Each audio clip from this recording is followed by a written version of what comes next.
ویل کېږي نن دوو مهمو شخصیتونو داسې په یو موضوع باندې غږېدلي که په افغانستان کې عملي شي نو افغانستان به ډیر ژر د ابادۍ پر لور حرکت وکړي.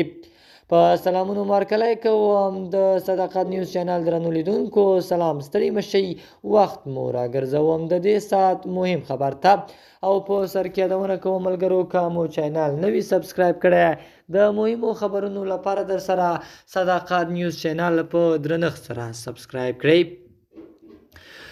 ویل کېږي چې د پخواني ولسمشر محمد اشرف غني او د اوسني دفاع وزیر مولا محمد یعقوب مجاهد ترمنځ یو نرم او مهم پیغام تبادله شوی. که څه هم دا خبرې رسمي نه دي تایید شوي، خو د دې محتوا د فکر وړ ده. په دې پیغام کې لومړی ټینګار پر دې شوی چې افغانستان د ټولو افغانانو ګډ کور دی.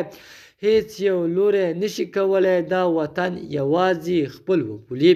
دا خاوره د یووالي غوښتنه کوي، نه د ویش. په خبرو کې دا هم راغلی چې نظام یوازې د ځواک په مټ نه ټینګیږي بلکې د خلکو په باور ولاړ وي. که خلک ځان پکې ونه ویني، که د هغوی حقونه خوندي نه وي، نو هیڅ نظام اوږد مهاله نه پاتې کیږي. همدارنګه د تعلیم، کار او آزاد ژوند موضوع ته اشاره شوې ده. ویل شوي که د ځوانانو پر مخ دروازې وتړل شي نو راتلونکی به تیاره شي. یو قوي افغانستان هغه دی چې پکې علم، فکر او پرمختګ ته لار هواروي.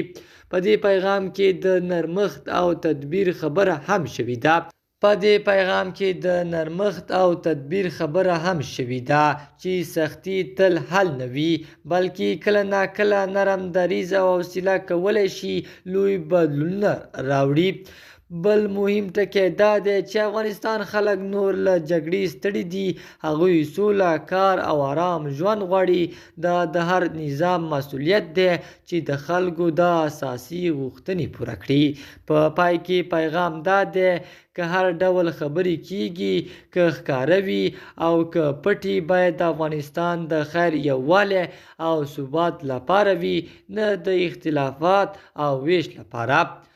د صداقت نیوز چینل درنو لیدونکو، دا اوس زمونږه د دې ساعت چمتو شوی خبر. د نورو مهمو خبرونو لپاره در سره صداقت نیوز چینل په درنښت سره سبسکرایب کړئ. تر بیا ښې چارې، د الله په امان.